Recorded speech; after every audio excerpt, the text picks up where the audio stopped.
Entrepreneurship can be really hard, and when you're doing it by yourself, trying to navigate the terrain, it can almost be impossible. That's why we created the Entrepreneur Circle.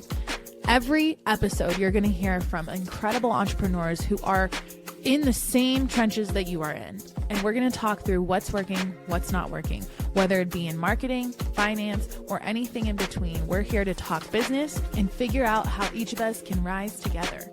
So welcome to the circle. Let's dig in.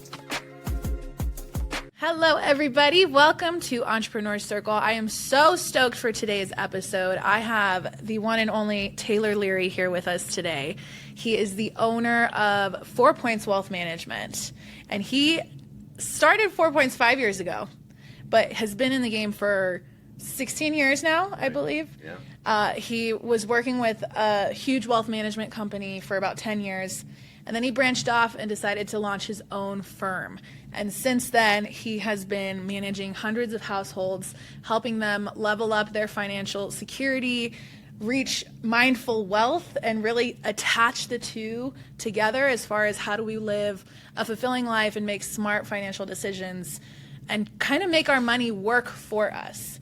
And I'm so excited you're here, Taylor, because I think there's a lens to this when we talk about financials for entrepreneurs specifically. I know for myself, when I left corporate America about 6 years ago, I had to really work hard to detach from that employee mindset. Right. You know, you have a 401k at your job, you have, a steady income coming in every week, you get that paycheck or every other week.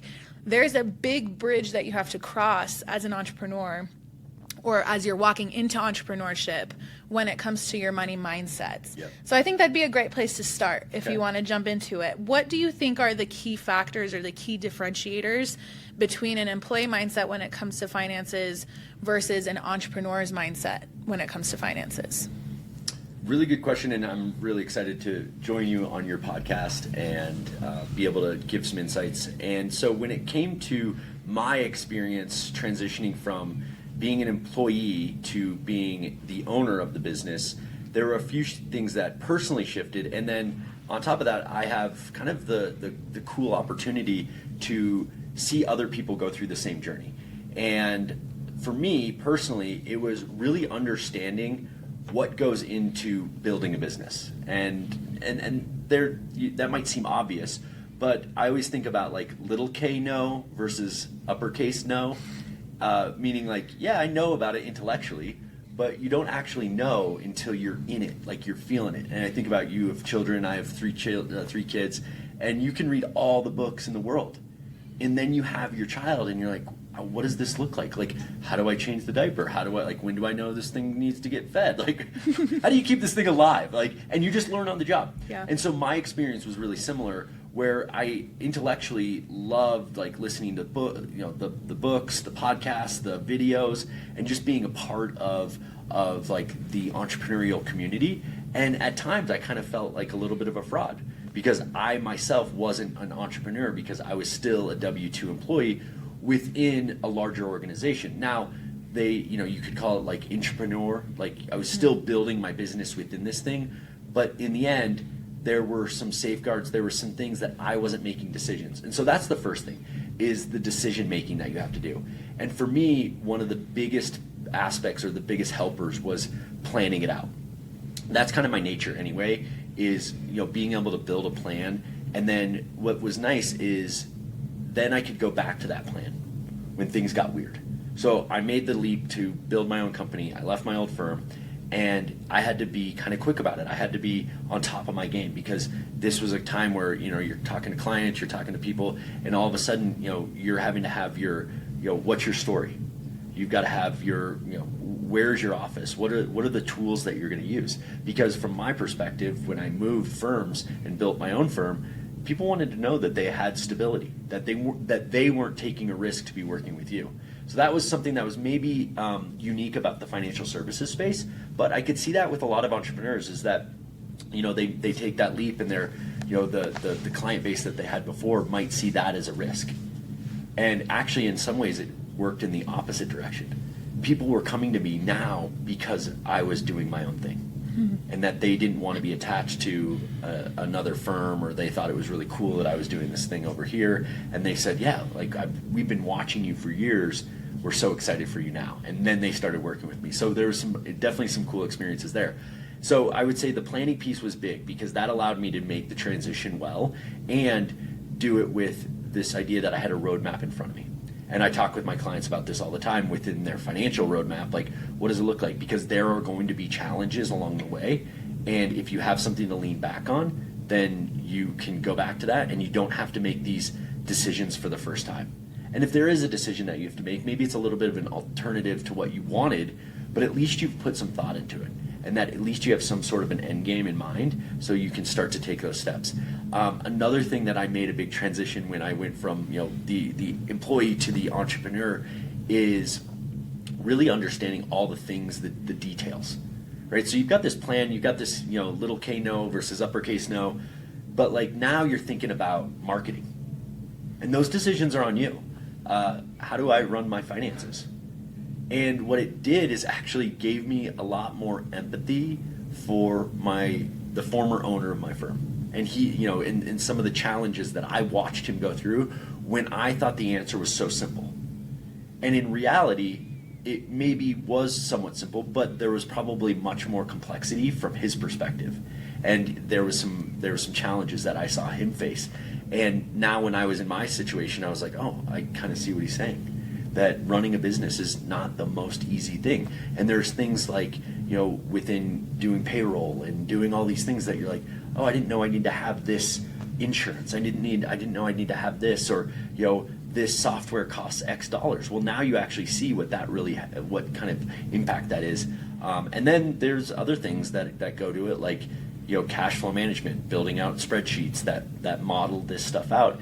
And you can do that all day from the standpoint of planning, but then you put it into work, and now you get a surprise expense, and that can throw things off. So that was a big jump, is just the mindset shift from going from that employee piece where a lot of the stuff was taken care of, to now being an entrepreneur, and now all of those things that are in your business, you're making decisions on. Right. So that was a big change, and I think something that was, I was prepared for it to a certain degree, but I don't think you can ever be fully prepared for it. Right. I think there's so much to be said in walking that bridge to get from one side to the other. Because it is a lot of pressure. It is a lot of stress. There is a lot of complexities that go into decision making. I wonder, one big piece of it, when you're looking from a just consumer standpoint, right? I want to go invest my money. I have this cash flow to pay for my expenses, like my groceries, my mortgage, etc. And then I have this much to go invest. Would it be wise for businesses to adopt a similar mindset where they have their steady cash flow, but then they have some of their reserves, for example, sitting somewhere? Should they just have it in their savings, their business savings, or do you think it's wise to go invest as a business? So I think my view of this is that when you go through a transition, again, this is kind of regardless of business, divorce, getting married, having a child, there's a whole host of different life events. But using this example of starting a business, I don't think you should be making major financial decisions outside of that business. Meaning, taking that money, let's say you have, you make, the leap of faith, as they call it, and you now have the business plan built, now you got to go get some clients. Well, having that reserve of cash over here, and then knowing what the finances are, you've got your personal finances, you've got your business finances, having liquidity, as we call it, which is basically cash on the sidelines to be able to, to access at any given moment, is going to be one of the smartest things. In fact, I'm just working with a client right now who's going through this very similar experience. She was an executive with a healthcare firm or healthcare organization, and she was feeling the stresses and strains of corporate life. And she saw an opportunity to start her own business, and she's made that leap. And one of the things that she's been building up, and this is something that we've talked a lot, is build up your cash reserves, right? Because you just don't know, especially for a lot of entrepreneurs, they're not starting day one with revenue. And so this gives her what I call a runway. So now she knows what that runway looks like. let's say it's $70,000 to $100,000. Now she knows that she's got 6 to 12 months of personal financial assets or liquidity to be able to maybe weather a storm. Maybe the thing that she wanted to sell wasn't exactly the thing the marketplace wanted. What if that service doesn't do exactly what you had hoped? Right. And all of a sudden you're reeling because you have no idea what's next. So that's a big thing for me, is not making these big investments or big decisions, and making sure that you've got sort of a war chest, so to speak, to have on the sidelines. And then once you see stability, now let's start having that conversation. Mm-hmm. And if you're working with a fiduciary advisor, they should be having these conversations with you. Right. Hey, yeah, don't invest that stuff. We don't know what the market's going to do day to day if you're looking at an investment, but maybe having that cash in the sidelines probably is going to be a little bit more helpful if things get ugly. Right. See, I feel like when you look at it from a personal finance side, yep, people have their trusted financial advisor. You're our trusted financial advisor. And I think there's so much in that you help guide us in. Then there's a gap when you look at entrepreneurship. There's a gap in small business and medium to big business, where medium to big business has a CFO or a fractional CFO that comes in and helps with budgeting and how do we spend the money wisely, where is it going, etc. That gap, when you're too small to hire a CFO and you're not even really able to get a fractional CFO, I would say that having a financial advisor kind of in your corner that has that business expertise is probably a wise move, right? Do you see that in your industry? Are there a lot of financial advisors that pour into businesses like that? Yeah, I think that's a huge aspect. And this is what my role is to sometimes be the quarterback for those business owners. It's to say, yes, I can help you or at least guide you in the right direction, meaning we can have a conversation, an intellectual conversation about your options. And for me, that's one of the biggest compliments that I get from my clients when they say, Taylor, I've got this situation. Can you help me think about it in the right way? And then if we need to make some steps, what professionals do we need to bring on? Right. Is there a tax expert that we can go talk to? Is there a business attorney that we need to talk to? Is there an estate planning attorney? So knowing kind of that piece where I have my network of really trusted advisors can help my clients gauge what is the most important next step as far as those financial professionals. And I say financial professionals from, again, the business attorneys, those people that can have huge impacts on your overall financial life and can help you direct your business in the right direction. In today's day and age, the beauty is that we just have access to a lot of this other stuff. Like, we think about virtual assistants. 15, 20 years ago, a virtual assistant wasn't what it is today. I mean, you can hire a virtual assistant here in the United States or even abroad, and you can do like the 4-hour work week type of thing and outsource a lot of that stuff. But inside your own business, I've found that there are, with technology and some of the other things, we've been able to outsource some of the hard stuff or the stuff that's not very fun to take advantage of. So yes, I am working with my clients to help somewhat streamline a lot of that stuff. Just the other day, I have a client that's selling his insurance business. And it's going to be, the succession situation, and his cost basis or how much he put into the business is almost nothing, right? He kind of bootstrapped it. He built it from the, what it is today, and his cost basis is zero basically. So any gain that he has on that business is going to be a significant gain, significant, yeah, 7 figures. And so how do you structure the sale of that business so you're not paying $200,000, $300,000, $400,000 in taxes? Right. Now, yeah, you get long-term capital gains and you can do certain things, but should you be structuring as an installment sale, a deferred sales trust? There's a whole host of things, and that's to say, is that exactly what he needs to do? No, not really. But is he better equipped today now that he knows that information? 100%. And so my job is to bring some of those options to the table, educate him on what that looks like, and then him to say, okay, we've got 3 or 4 options in front of us. What makes the most sense? And then we start the process of looking at, business attorney, tax professionals, somebody that can be in that specific space. So now he's not going and wasting his money or time going to these various professionals and them, either causing a big tax bill, or not tax bill, but just professional bill of like, oh, I spent all this time in it because I haven't thought about it. Right. Now he gets to spend some time with me, think about it, go through the process. So that's been a really cool thing from my perspective. Well, and that's, I feel like, the goal, right? Any entrepreneur gets into this because we see the potential. There's no limit in what we can create, right? I think there's a fine line between paying ourselves now, right, as the owner, while we're also meeting payroll and all the other things that we're rocking. Paying ourselves, but then also building wealth for the future. Mm-hmm. I think there's that cash flow that we pay as our income, and then there's the personal wealth building side of this as well as an entrepreneur. So tell me how you think founders can balance paying themselves today with building wealth for tomorrow. Yeah, really good and a great segue, because this is something that I'm in the middle of.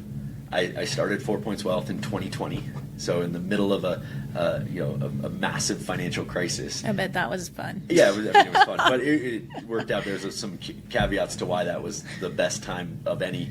And when that, since that time, since 2020 and now, I hadn't been contributing to a retirement plan. And so even in the back of my own mind, I'm thinking, well, am I doing it right? Yeah. And really the reality is that our financial future isn't necessarily built on a retirement plan, or maybe our financial security isn't necessarily built on an IRA or a 401k. There are some other things that you can do. However, so for me, I was reinvesting a lot of my money back into the business. So learning through, you specifically, like marketing, putting a lot more effort and energy into that, and financial resources. And guess what? That was kind of at the detriment of my personal saving. Okay, but those things aren't necessarily mutually exclusive. Maybe something takes a little bit of a back seat at certain times, but just in the last quarter, I've now introduced a 401k to my business. So now I'm contributing as a business owner. So I'm an S corp. So I am an employee, and also now we do a match.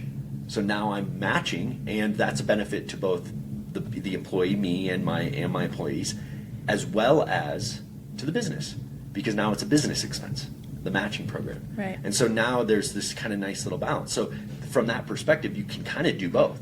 You can do it from a business standpoint where you're building, goodwill and all of those things with your employees, but at the same time, you are building your own wealth, right? And then you have to kind of think about it from, how do you plan this? So you building out your cash flows, looking at your retained earnings. What is that?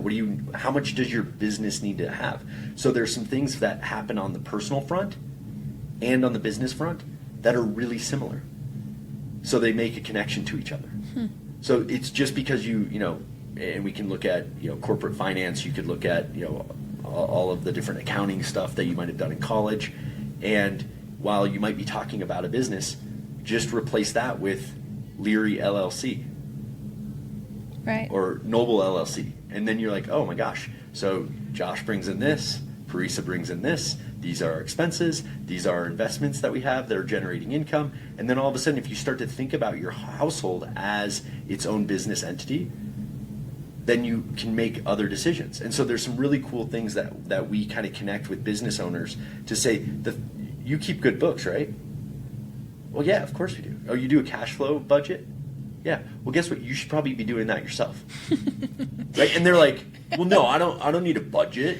And you're like, well, no, you do. Like, we do. Did you forecast your cash flow this month? Well, of course I did. Did you do that with you and your wife? No. Like, and I'm usually talking to men about this because they're like, oh, yeah. Whereas women happen to be typically more risk aware. Yeah. And they're like, yeah, did that, done that. No worries. We're good. And so I always laugh because it's usually the men that are like, oh, yeah, I'm fine. I'm just going to shoot from the hip on the personal side, but I'm going to have my everything dialed in on my business side. And there's like some sort of a disconnect there. So. I'm sure there's a mindset of it will overflow and we'll just be fine. Exactly. It'll be fine. This trickle-down effect, like, it's fine. Like, we're all... But this is the reality, is I was working with a business owner just recently, and he's been really successful in his business recently. And he started it about 18, 20, 24 months ago, and it takes a lot of capital to do what he's doing. And what it was, he was buying and selling properties and doing some stuff like that and putting a lot of money into this. And it was his personal wealth. And so we were going through this whole thing of like, well, how does that, yes, you've been successful, but don't let your hubris take control, which is his overconfidence in the things, because he's had early success. How can you mitigate some of the risk? And so we're talking about potential, and then through this, it's attracted other people. Hey, I want to be a part of that. How do I be a part of that? And he's fielding these questions. And so we're talking about potentially building like a small private fund. Okay, well, how does that mitigate his risk?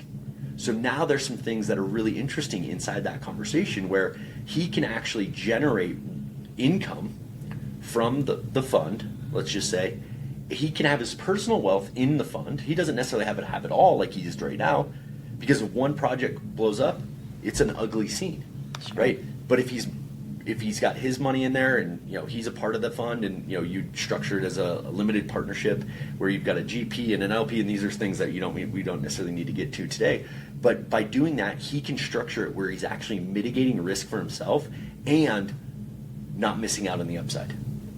Okay, this is a big thing. Okay. This takes me to a question around tax planning. Okay. Because I look at entrepreneurs, and I gotta say I'm guilty of this in my early years as well, of I don't want to pay taxes, and if I just run everything through my business, Yep. My home Wi-Fi, my cell phone, XYZ, Yeah. and I don't necessarily show a huge profit, then I don't have to pay taxes, Yep. but I'm still getting that lifestyle, Yep. right? Right. That's a dangerous game to play for many reasons. Oh my gosh, yeah. This is, yeah. So let's dig into Where do we this. start? So let me just give you some insights on my history. So my mom was a banker. Okay. We lived in a small town in northwest Colorado, Steamboat Springs, and my mom, being a community president of the bank, knew a lot of things about a lot of people, right? And worked with a lot of business owners. And she was very good about not sharing names, but she gave me a lot of insights on how things go. And this was always with the trades, specifically with the trades. I don't know what it was about that. Plumbers, carpenters, electricians, those types of folks. Is they would say, yeah, last year I made $300,000. And they need a business loan, or they need a home loan, or they need a line of credit or something like that. And they pulled the tax return, and they made $25,000. And she's like, okay, so I have to tell my underwriters like a story. Mm-hmm. You told me you made $300,000. I'm seeing that you made $25,000. Right. Share with me the discrepancy. Well, I've got a truck that I'd use this, and then I work out of my garage, so I write off my mortgage and this, and then the thing starts unwinding, right? So you realize that he's actually not claiming very much income at all. So from a personal perspective, this gives you a lot of exposure to, I wouldn't say tax fraud, but tax liability if the IRS were to audit you. So that's one of the things from a risk standpoint. Another thing that you look at, and this is something something I've seen for years, going back to 2009, is I would sit down with somebody that's in their 60s and say, you're an electrician, great. How much did you typically make on an annual basis? Oh, about $200,000. All right, great. We pull up his Social Security benefit, and it's $800 a month. Now, to put that in perspective, somebody that had making $200,000 a year on a regular basis should be essentially maxing out their Social Security benefit. So it should have been closer to $3,000, even potentially $4,000, especially in today's world. So you look at it, you're like, $800 versus $3,000 or $3,500. Tell me a little bit about that. Right. And then it unwinds, and we find out that he's only been telling the IRS that he's been making, $50,000 a year. And so that has a huge impact, because if he hasn't been saving, so Social Security being, Warren Buffett has access to Social Security. The guy that, doesn't have anything has Social Security for the most part. Right. And it's a safety net, right? But to that end, if you're not telling the IRS what you should or have been making in a reasonable and respectable way, well, maybe those benefits aren't going to be there for you. And it's usually those guys and those people that are going to be the first to say, that I'm getting screwed by the government. Right. Well, that's one side. Now, the other factor that you're kind of talking about is, just making sure that you're kind of piecing the business and your personal life, keeping those things separate, because we talk about the IRS, like that's obviously a concern that you've got to have, but for the most part, most small businesses, if they're filing their taxes, aren't going to be audited.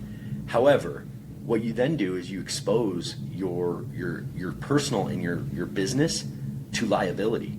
So if something were to happen to you within your business, and let's say you're commingling assets between your business and your checking account, your personal checking account, well, now all of a sudden, those two things seem to be one and the same, or at least the court of law might see it that way.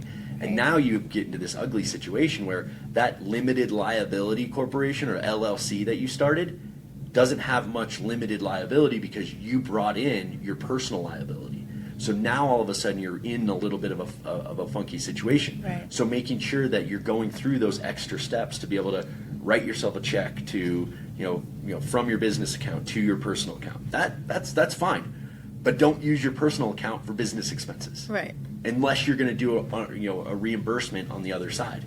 And then just, these are kind of the books and this and that. So you got to be really careful about how you're structuring it from that standpoint, because there is certainly a risk. Now, so then we start to look at a whole host of things, but there's some very cool things. This is what I love about the tax code. So people look at the tax code as something to be feared. Okay? Taxes, it's the four-letter word, right? IRS, four-letter word, right? And and we're seeing this right now as Trump's dismantling some of the things that happened under the Biden administration, and you see a lot of conservatives cheering from the sidelines, which is fine or whatever. It doesn't really matter. My point of that is, like, taxes are a lot of times people's worst nightmare. Right. But what if you flipped it on its head?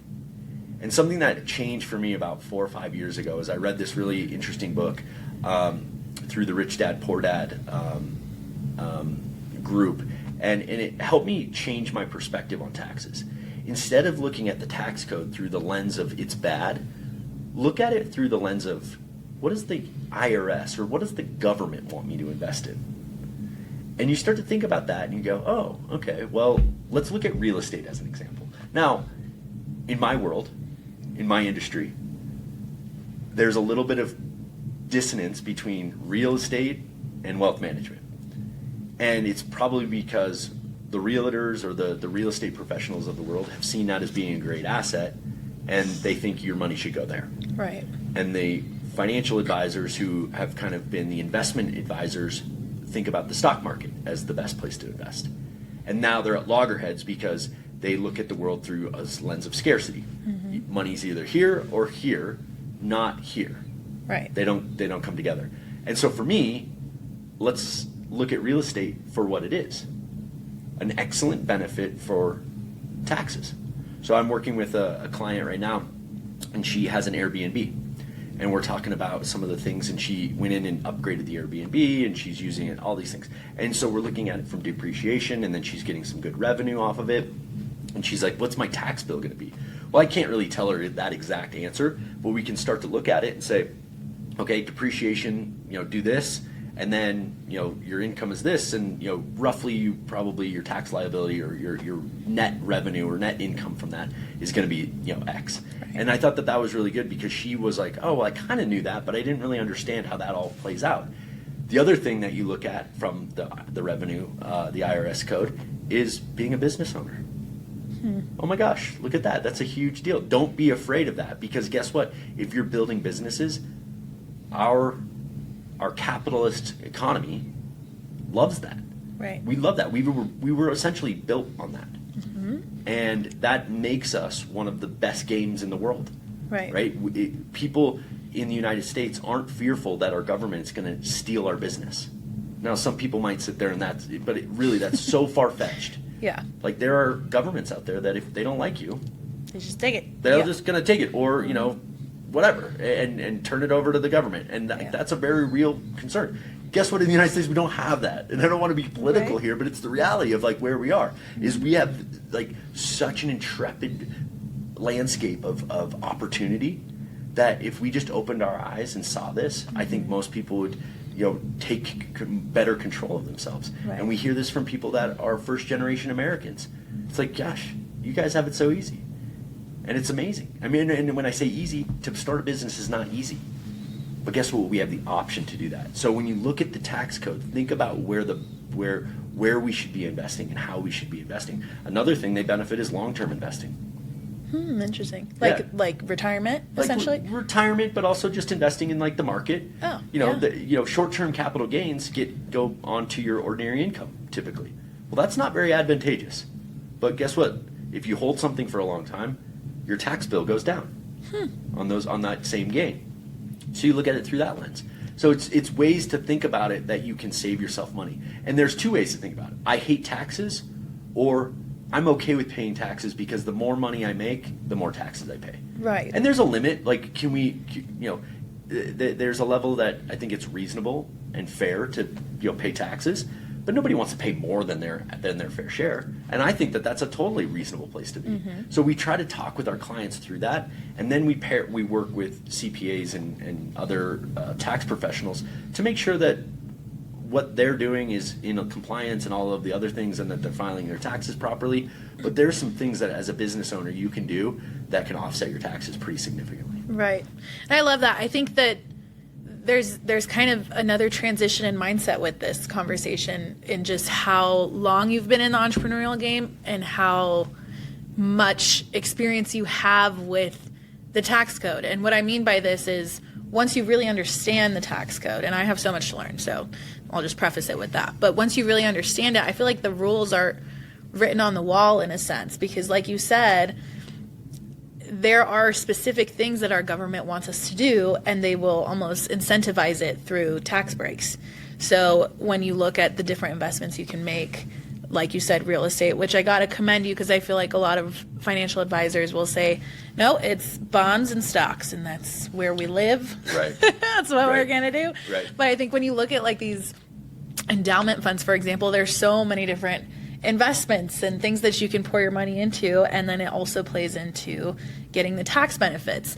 And keep me honest, but I feel like the tax code has been written by the wealthy for the wealthy. It's people in Congress, it's people who are running the game who have made those tax codes, and there are specific types of accounts and things that you can do to leverage how far your dollar goes as an entrepreneur. I think there's a couple things that I wanted to ask you about, really, is there's something called a silo account. Okay. Have you heard of a silo account? I don't know the word specifically, but maybe you can help me understand that. There was a conversation around this where it's instead of running your profits to zero and then not keeping any money and being able to go raise capital as a result, when you can lean into the different types of nuanced structures of your business capital, meaning your money needs to move from one account to another, and it's not like it's going to the Cayman Islands, it's not going offshore, it's like specific types of accounts that you move your money through, and then it's not subject to taxes.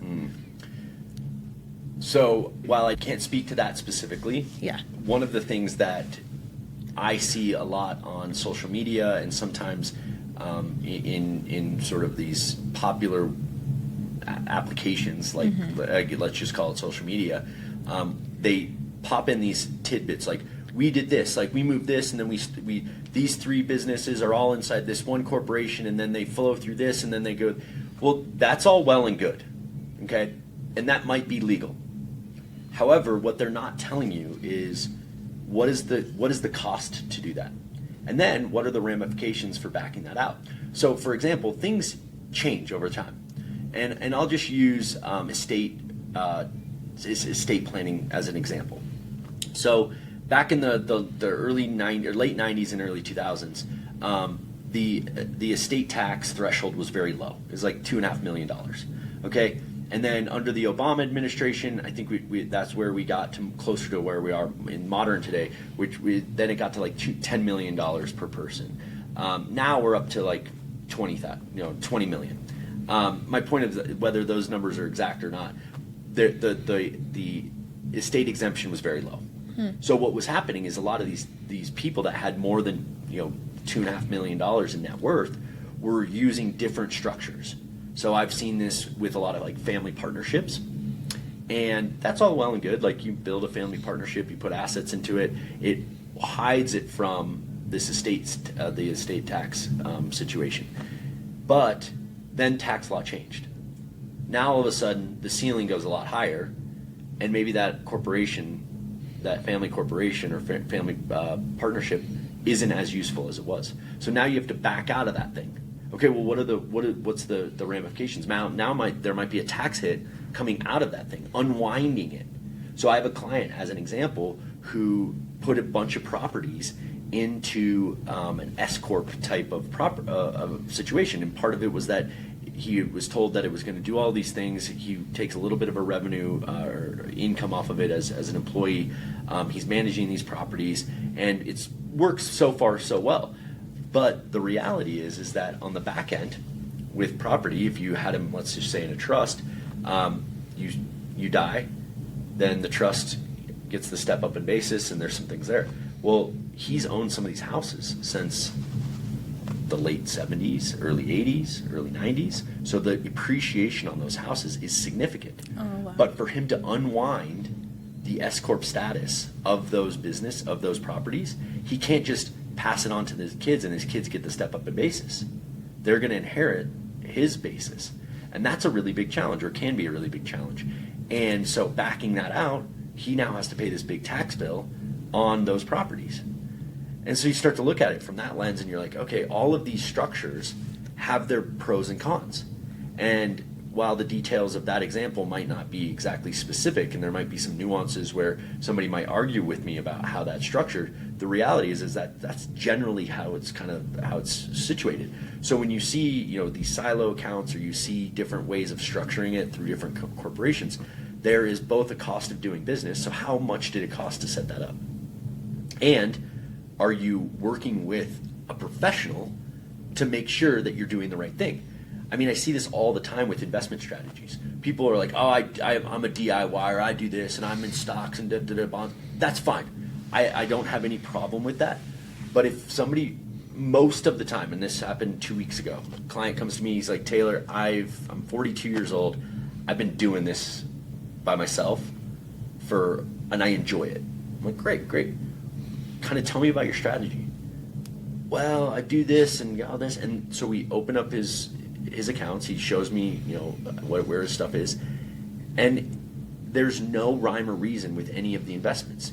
And he's investing in companies that are tied to his industry that he does. And that's fine, but he couldn't give me some sort of really good way of how he structures his investment strategy. And he was admitting to me, that's not okay with me now. I've now got serious enough that I can't just be, this is not some fly-by-night little operation anymore. I've got to think about this for my family's security, for my kids, for my wife, for my legacy, for my business, all of these factors.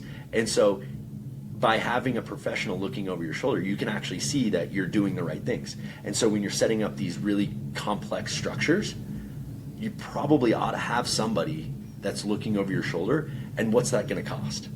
And does that really make sense for where you are? Now, if you're making $3, $4, $10, $20 million, probably does, right? Mm-hmm. But if you're making a couple $100,000, maybe that's not as beneficial, or even just less than $1 million.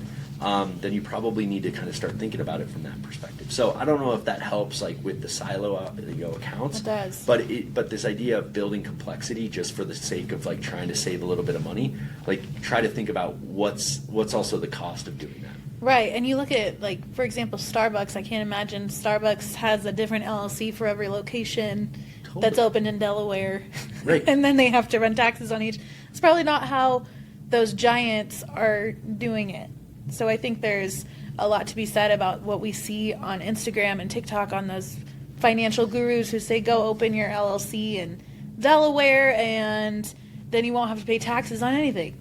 Right. So I think it's just, maybe we could dive into that a little bit. There's a lot of talk about what people should be doing or how to structure your business or real estate portfolio, etc. Yeah.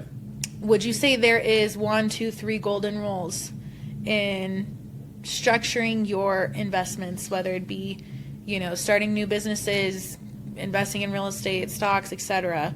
What would you say are the golden rules for mindful wealth, really, as an entrepreneur? Well, there's a few things that kind of come to mind, and one of the things that we continually talk to our clients about is start with the end in mind. So when you're starting a venture, what does the end goal look like? Do you want to sell it? Do you want to build it? Do you want to just not have a boss? I mean, that might be it. I just want to have my own autonomy. You don't need to build this thing to $10 billion and have some massive enterprise value and then have some massive exit. Like, that's, for the most part, that's not most people's objective. They want to be kind of their own boss. So start with the end in mind. That's kind of what I always think of. And that's whether you're starting a business or investing. You know, when I talk to a lot of clients, they are so focused on retirement that they kind of lose sight of some of the other things that are going on.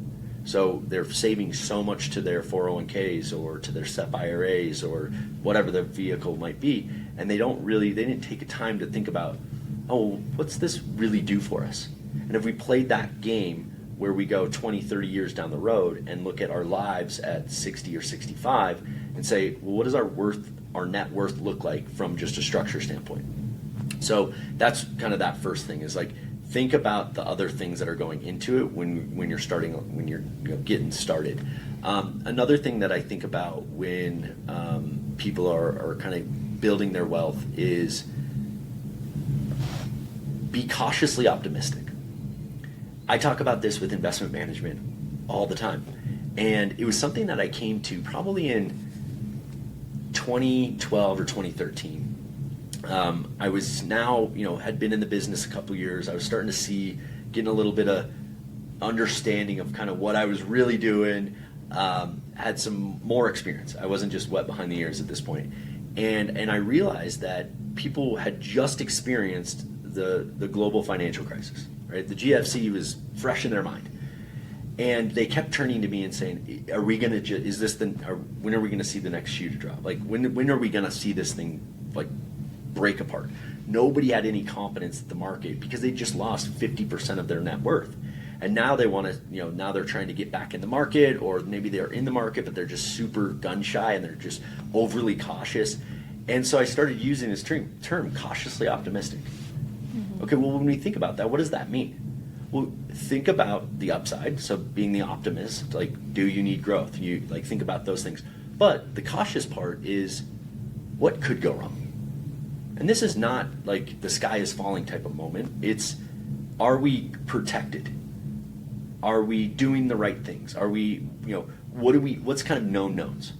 So, for example, a client might come to me and they want to invest in a private placement, sort of, either that's a fund or, a friend's company. My thought to them is, well, how much do we have a known? Let's say they want to put $25,000, and they said, okay, well, what does life look like if you lose that $25,000? Does that change what you eat for dinner? Mm-hmm. And I use that term a lot because I think when people put it in that perspective, they're like, oh, okay, well, if I know that I might lose $25,000, then I might change how I do the investment. Right. If it doesn't have a huge bearing, and they're like, yeah, I know that I'm taking that risk, and if it goes down to zero, well, shit, I learned something new. If it goes up to 250,000, great, that's a great investment, and it worked out really well. Right. But know what you know, and then have that cautious optimism. And another thing, I guess, that I look at is just thinking about things in different tranches of time frames.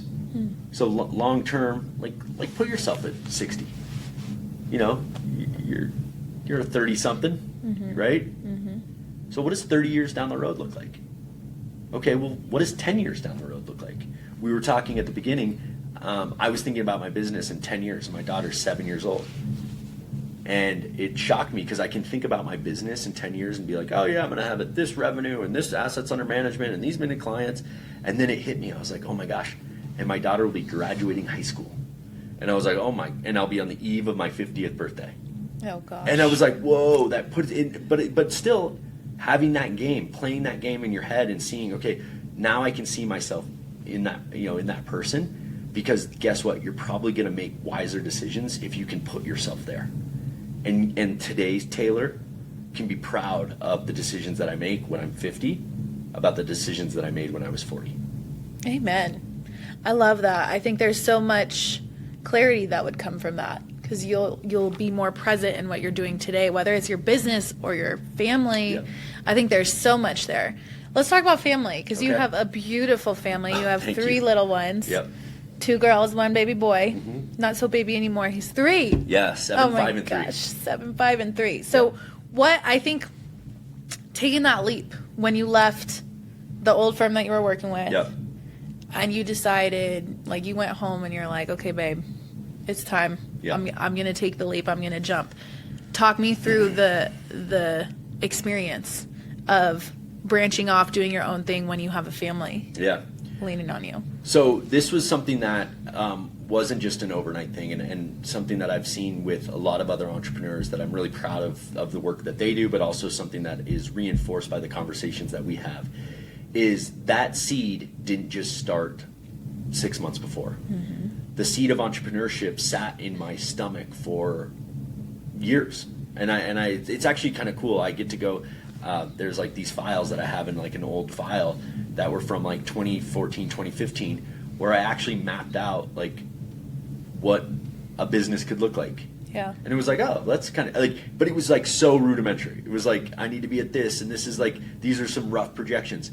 And so I think about that, like at some level, that was on my heart then. Yeah. So you let that kind of build, and there are certain things that happen. There are inflection points. But when I got to the point of 2020, I was like, all right. There was a moment that there was like, okay, there's no looking back. Like I got to do this. Yeah. And I talked to my wife so much about it that she knew it was inevitable. It was something that was going to happen. And I had done some interviews with other firms that were, I would say called the safe play, go work for somebody. And I knew in my heart of hearts that I wasn't going to be proud of myself if I just left and went to another firm. And I said, you know what, I got to do it. Because guess what? Those other firms, they're going to be out there. So from that standpoint, the conversations that I had with my wife was to say, okay, well, what are some things that we can do to ensure that we have, that first of all, she has the confidence in me. Because if she's second guessing me, then gosh, and really what it took one. Right. It took one person to have some faith in myself, and it was my wife. And having that was like so big that she's like, go do it, I trust you. And you're like, okay. Because this was all fun and games when I'm writing it on a spreadsheet and doing the business plan. Now somebody's like, yeah, go do it. Kind of dare you. Like, let's see. Dare you. Yeah. Like, come on. And you're like, oh no. Like, I got to actually go do this thing. So the support of Steph, my wife, was huge from that. But we had the financial situation in order. Now, it's really helpful, and I've talked to other male entrepreneurs that maybe didn't have the 2-income situation. Now, I had a wife that has a great job, but I also had 2 children at home. We didn't have our third at that point, and there was some concern. We had a 6-month-old at home, and I'm leaving my somewhat safe job. And what I looked at is, well, what is safe? Ooh. Because a few years before that same firm that I was working for surprised everybody and said, because of some stuff that happened, we got to close our business. Whoa, what a shock. And there's something in corporate culture that I really don't like, which is when somebody calls the culture family. Because guess what? If the balance sheet, if the budget doesn't work, they're going to do some downgrading. They're going to cut some people. And that's not family. You're on a team. Let's call it what it is. So I saw that. I was it was really early on in the first pregnancy, and I was like very vocal. I was like, you guys are going to quit on us like this? Like that's crazy. You're going to shut the business? And fortunately they were able to do some stuff where they kept the business alive. But it shocked me to my core. Like, it shook me. Right. I was like, oh my gosh, I thought this was a really stable business. I thought this was a great company. Like, what is going on? And now they're going to close their doors, and I've got to I've got my first child going to be born here in the next couple of months. Like, holy moly, like I can't believe this is happening. So when you think about it, like, what is safety? There's no assurances in that. And so you start to think about risk in that, and it changed my perspective on risk. And so when I made that leap to start my own firm, I knew what my runway looked like. And then I stress tested my own business.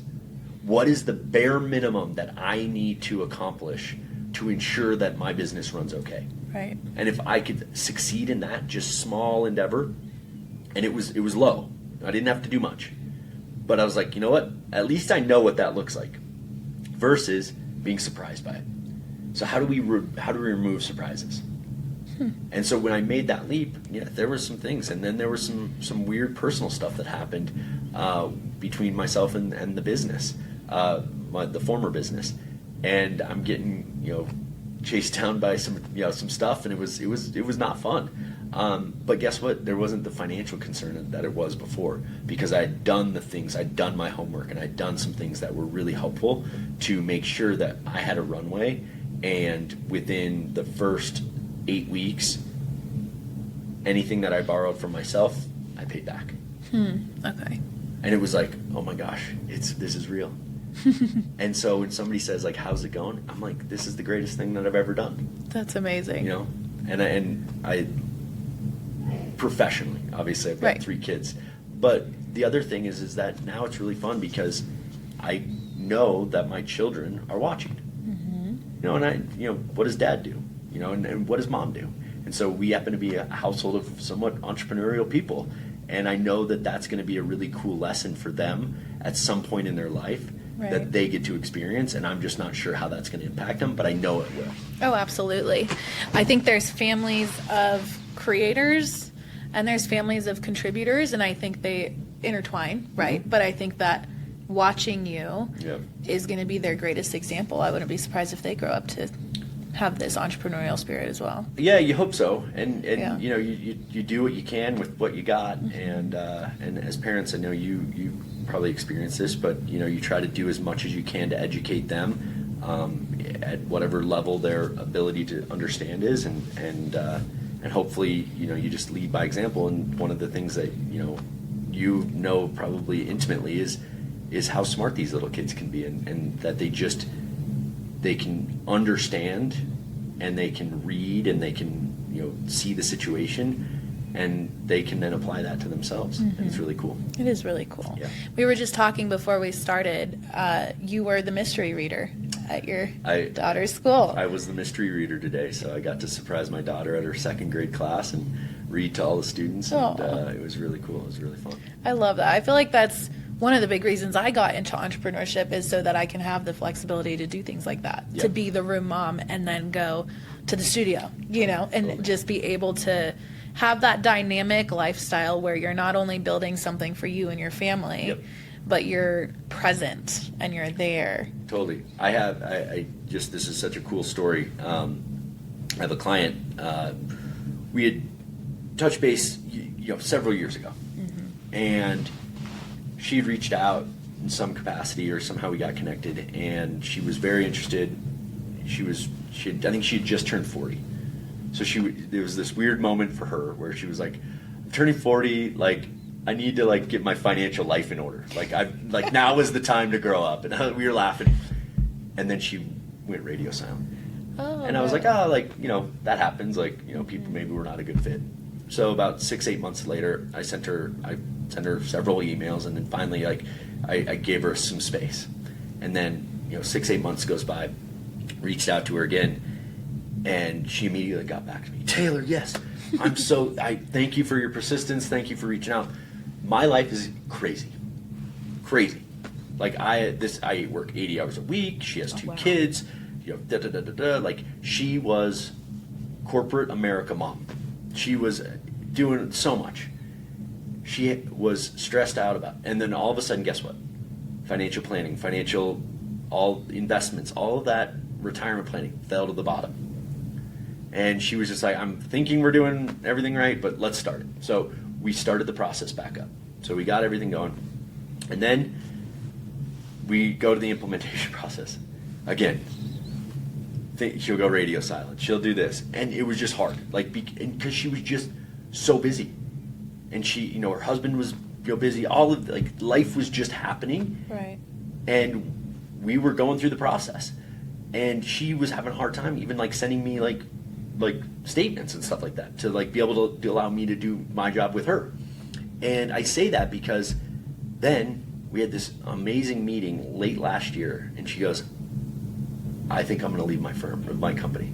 I was like, okay, well, what are you going to do? She's like, I'm going to start a consulting business. I'm going to start my own thing. And I was like, that's amazing. And we had this great conversation around that, and all these cool things. So it was so cool to be able to have that experience. And again, all my stuff is just whatever. It doesn't really matter that she does. But I could just sense in her that she didn't have time to go pick up the kids after school. She didn't have time to do the midday event at school. She didn't have time to be mystery reader or the class mom or do any of that stuff.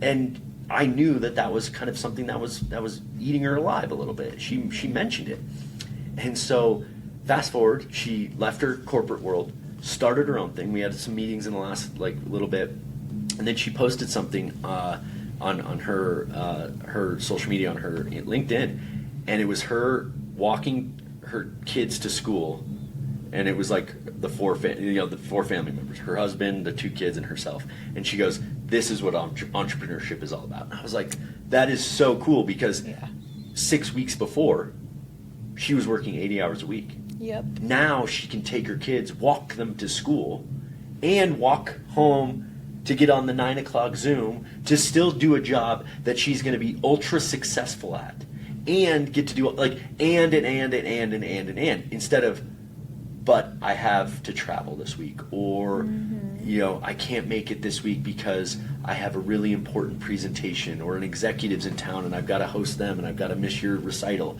These are things that so many people miss out on. And in entrepreneurship, it's not that you're working less hard. You just have more control of how you work. And that's been such a cool thing to be, from my perspective. I get to do the things that I want to do with my family and support them. And my clients get to do a lot of the same things. And it's really cool to be, it's inspiring, really. It is inspiring. That story is it resonates so much with me, because that was me. Yeah. And when I was working in corporate, I was there for 4 years, and I had my first son, and he was going to daycare, early morning till the afternoon, and then I'd pick him up, and then he'd be awake with me for 2 hours, and then he'd go to bed. Then I'd travel. And I remember there was one specific time where I had a huge presentation coming up in Utah or something. So I went to work early for the first 2 days, Monday, Tuesday. I barely saw him. By the time I got home, he was asleep. And then I left early in the morning to go on my trip. Right. I didn't see him for 4 days. Right. And it was so, at that point, I think I was still nursing. So it was so hard. And I think any mom listening probably could attest to that. But I think there's something that goes off in your mind when it becomes bigger than you. Yeah. And you have a huge why pushing you and fanning your flames to go pursue that thing and just see, maybe it will work. Maybe it's that time. Yep. And then 5 years pass by and you look back and you're like, this is what I prayed for once upon a time. Right. And here we are. So I think, what are some words of advice that we could give some of the listeners who are maybe at that transition? I think there's, it's scary. There's a lot of risk, walking away from a steady income, but I think there's such an upside. And when you are cautiously optimistic, when it comes to starting your business, there's so much that can flourish in your life. Yeah. The couple things to kind of that I've learned along the way is, do the work. So if you're going to go start your own thing and you're going to go, be an entrepreneur, do the work to be prepared for it, because it is hard work. There's no shortcuts. So build the business plan. Don't make the shortcuts, because that stuff is going to just pay you back exponentially and be very rewarding when you need it. Right? You go do a SWOT report. Well, that's kind of stupid.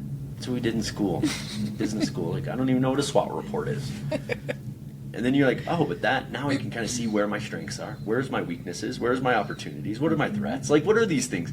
And you start to look at it and you're like, oh, that was one little practice. So do the work. Another thing is you're just having that mindset of growth.